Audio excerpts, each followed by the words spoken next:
সম্মানিত দর্শক, আজকের এই সভার সংগঠিত এ পর্যায়ে গুরুত্বপূর্ণ বক্তব্য রাখবেন আমাদের প্রিয় রহমান মুক্তিকামী মানুষের ঠিকাদার অতন্ত্র পৌরিক আমিরাজাবাদ ঢাকা শফিকুর রহমান, আমিরাজাবাদ ঢাকা শফিকুর রহমান।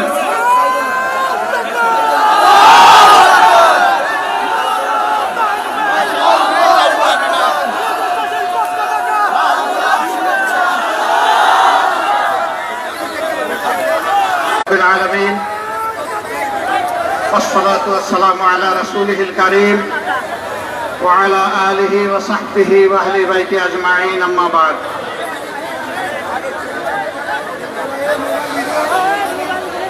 ঐতিহ্যবাহী রংপুর জেলার পীরগঞ্জ উপজেলা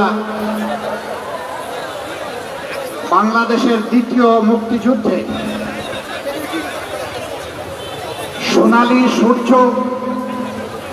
বাংলাদেশের জনগণকে উপহার দিয়েছে। এই সোনালী সূর্যের প্রতি সম্মান দেখানোর জন্য আজকে আমি আপনাদের কাছে চলে এসেছি। গোটা জাতির উপর নির্যাতনের কষ্ট নিয়ে আজকে আপনাদের সামনে হাজির হয়েছে। এই 15.5 বছরে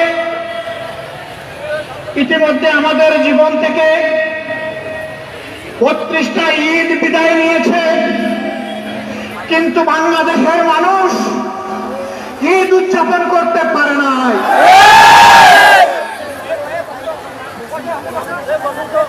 জায়গায় জায়গায়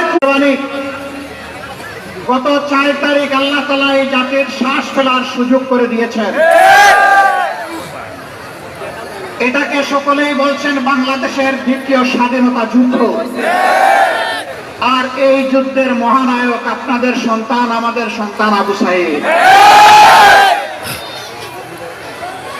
আমি আমার পক্ষ থেকে, আমার দলের পক্ষ থেকে আবু সাঈদের প্রতি ভালোবাসা, কৃতজ্ঞতা এবং শ্রদ্ধা নিবেদন করছি।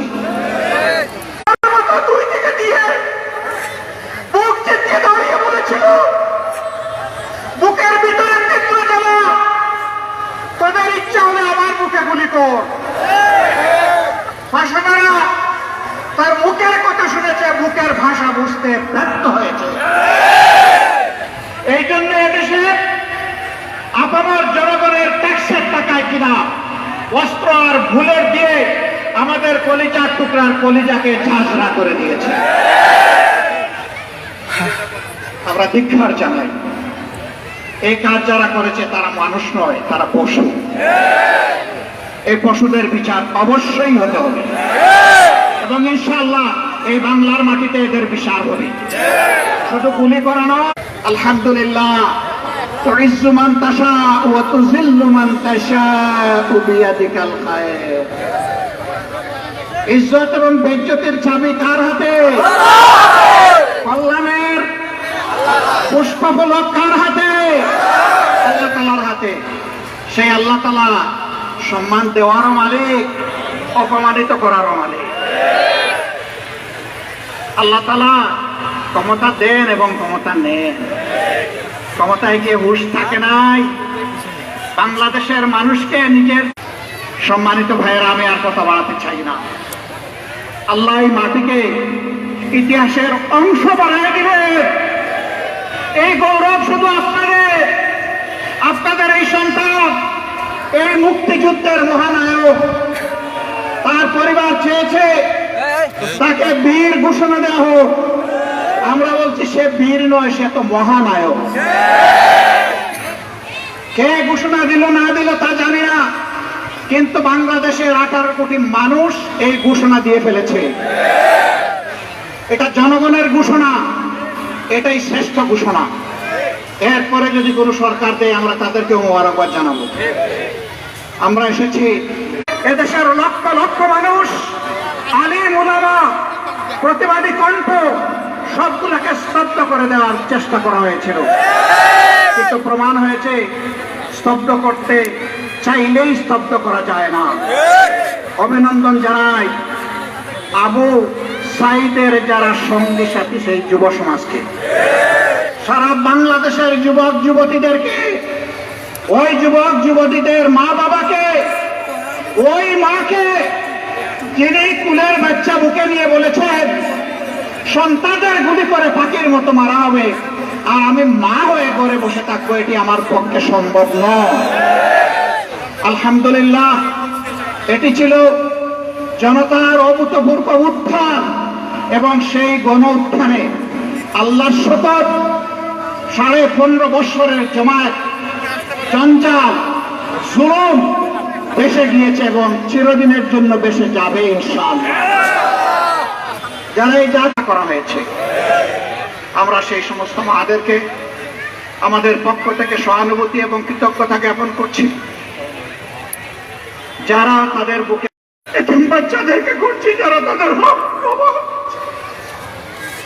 বোনদেরকে করছি, যারা তাদের ভাই হারিয়েছে, ভাইদেরকে করছি, যারা তাদের আপন ভাইকে হারিয়েছে। আল্লাহ তাদেরকে সবরে জামিলা থাকুক। যুব সমাজকে অভিনন্দন আবারও জানাই। একৃতিত্ব ভাই, তোমাদের এই জাতি তোমাদের জন্য চিরদিন তোমাদের কাছে ঋণী থাকবে ইনশাআল্লাহ। কিন্তু তোমাদের প্রতি আমার অনুরোধ, ছেড়ে দিও না এই জাতিকে, ঠিক চোখ দিয়ে তাকিয়ে থাকো, আগামীতেও কেউ যেন স্বৈরাচার হয়ে উঠতে না পারে। আগামীর বাংলাদেশ যেন হয় স্বৈরাচার মুক্ত বাংলাদেশ, জুলুম মুক্ত বাংলাদেশ, ইনসাফের বাংলাদেশ, প্রত্যেকটি নাগরিকের গর্বের সাথে বেঁচে থাকার বাংলাদেশ। আমরা সেই বাংলাদেশে এবং দুঃখে উভয় অবস্থায় যাতে আপনাদের পাশে থাকতে পারে আমাদের জন্য দোয়া করবেন। আপনাদের এই ভালোবাসার জন্য আমি অভিভূত। আপনারা কষ্ট করে এসেছেন, আমার পক্ষ থেকে আপনাদেরকে কিছুই দেওয়া সম্ভব নয়, শুধু কৃতজ্ঞতাটুকু আর শুধু ভালোবাসাটুকু। এর সাথে মহান রবের দরবারে দোয়া করি, হে আল্লাহ, তারা দেশকে ভালোবেসে, তোমাকে ভালোবেসে এখানে এসেছে, তুমি তোমার কুদরতের হাত দিয়ে তাদেরকে অফুরন্ত যাজা দিয়ে দাও, উড়িয়ে দাও।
মাঝখানে ফাঁকা করে দিবেন যেন আমিরা জামাত আসতে পারে। সবাই বসে পড়ুন, প্লিজ ভাই, সবাই বসে পড়ুন, সবাই বসে পড়ুন, সবাই সাইডে বসে পড়ুন, নিজ নিজ জায়গা দখল করে নিন, নিজ নিজ জায়গা ঠিক করে নিন, প্লিজ সবাই হাত ধরে বসে পড়ুন, আমিরা জামাত কাছে সুযোগ করে দেন। ওই পাঁচটা ফাঁকা করে দেন, ফাঁকা করে দেন সবাই।